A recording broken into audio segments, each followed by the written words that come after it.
পবিত্র শবে বরাত, যেটি মুসলমানদের জন্য এক বিশেষ রাত। পবিত্র শবে বরাত সম্পর্কে জানার জন্য আসুন কোরআন হাদিস থেকে কিছু তথ্য তুলে ধরি এবং শেষ পর্যন্ত আমাদের সাথে থাকুন। শাবান মাসের 14 তারিখ দিবাগত রাতকে শবে বরাত বলা হয়। শবে বরাত কথাটি পার্সি থেকে এসেছে। শব মানে রাত, বরাত মানে মুক্তি। শবে বরাত অর্থ মুক্তির রজনী।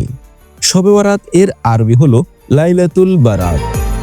হাদিস শরীফে যাকে নিস শাবান বা শাবান মাসের মধ্য দিবসের রজনী বলা হয়েছে। ভারতীয় উপমহাদেশ, পারস্য সহ পৃথিবীর অনেক দেশের পার্সি, উর্দু, বাংলা, হিন্দি ভাষায় এটি শবে বরাত নামেই অধিক পরিচিত। আল্লাহ তাআলা বলেন, হামিম, শপথ উজ্জ্বল কিতাবের, নিশ্চয় আমি তা নাজিল করেছি এক বরকতময় রাতে। নিশ্চয় আমি ছিলাম সতর্ককারী, যাতে সকল গুরুত্বপূর্ণ বিষয় নির্ধারিত হয়। এ নির্দেশ আমার তরফ থেকে। নিশ্চয় আমি দূত পাঠিয়ে থাকি। এ হলো আপনার প্রভুর দয়া। নিশ্চয় তিনি সব শুনেন ও সব জানেন। তিনি নবমণ্ডল, ভূমণ্ডল এবং উভয়ের মাঝে যা আছে সবার রব। যদি তোমরা নিশ্চয় বিশ্বাস করো, তিনি ছাড়া কোনো মাবুদ নেই। তিনি জীবন ও মৃত্যু দেন। তিনি তোমাদের পরওয়ারদিগার এবং তোমাদের পূর্বপুরুষদেরও। তবু তারা সংশয়ে রঙ্গ করে। তবে অপেক্ষা করো সেদিনে, যেদিন আকাশ সুস্পষ্টভাবে ধূম্রচ্ছন্ন হবে। সূরা দুখান আয়াত 1 থেকে 10।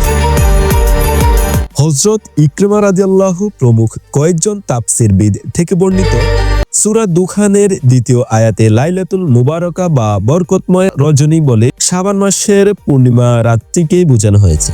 তাফসিরে মাজহারি, তাফসিরে রুহুল মাআনি, তাফসিরে রুহুল বায়ান ও তাফসিরে মারিফুল কোরআন সহ বেশ কিছু তাফসীরকারকগণ এই মতটি পোষণ করেন।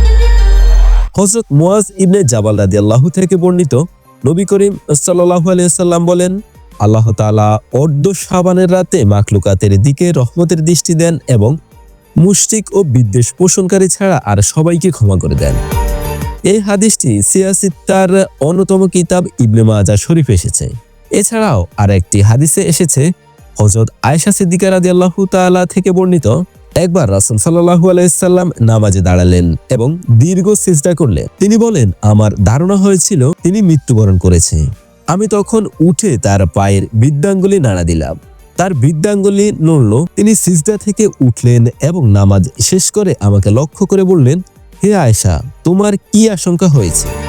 আমি উত্তরে বললাম, ইয়া রাসূলুল্লাহ সাল্লাল্লাহু আলাইহি ওয়াসাল্লাম, আপনার দীর্ঘ সিজদা থেকে আমার আশঙ্কা হয়েছিল আপনি মৃত্যুবরণ করেছেন কিনা।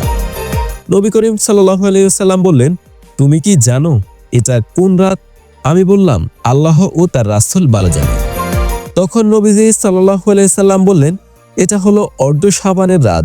এ রাতে আল্লাহ তাআলা তার বান্দাদের প্রতি মনোযোগ দেন, ক্ষমা প্রার্থনাকারীদের ক্ষমা করে দেন, অনুগ্রহ প্রার্থনাকারীদের অনুগ্রহ করেন, আর বিদ্বেষ পোষণকারীদের তাদের অবস্থাতেই ছেড়ে দেন। শুআবুল ঈমান 3য় খণ্ড 382 পৃষ্ঠা। আরও একটি হাদিসে এসেছে, নবী সাল্লাল্লাহু আলাইহি সাল্লাম এ রাতে মদিনার কবরস্থানের জান্নাতুল বাকিতে এসে মৃত ব্যক্তিদের জন্য দোয়া ও ইস্তেগফার করতেন। তিনি আরো বলেন, নবী সাল্লাল্লাহু আলাইহি সাল্লাম তাকে বলেছেন, এ রাতে বনী কালবের বেড়ার বকরির পশমের সংখ্যা পরিমাণের চেয়েও বেশি সংখ্যক গুনাহগারকে আল্লাহ ক্ষমা করে দেন। তিরমিজি শরীফ 739 নম্বর হাদিস। অন্য একটি হাদিসে এসেছে, রাসূল সাল্লাল্লাহু আলাইহি সাল্লাম রমজান মাসের পর রজব ও শাবান মাসে বেশি নফল নামাজ ও অধিক নফল রোজা পালন করতেন। শাবান মাসে কখনো 10টি, কখনো 15টি, কখনো 20টি নফল রোজা, কখনো আবার এর বেশিও রাখতেন। উম্মাহাতুল মুমিনিন বা মুমিনের মাতাগণ বর্ণনা করেছেন, রাসূল সাল্লাল্লাহু আলাইহি সাল্লাম এমন নফল রোজা রাখা শুরু করতেন, মনে হতো তিনি আর কখনো রোজা ছাড়বেন না। হাদিসটি সহিহ মুসলিম শরীফে এসেছে। প্রিয় দর্শক, এতক্ষণ আমরা জানতে পারলাম পবিত্র শবে বরাত একটি কোরআন এবং হাদিস সমর্থিত বিষয়। পবিত্র শবে বরাত এটি মুসলমানদের জন্য একটি ভাগ্যপূর্ণ রাত হিসেবে এসেছে। আল্লাহ তাআলা আমাদেরকে পবিত্র শবে বরাতের পবিত্রতা রক্ষা করার তৌফিক দেক। আমিন।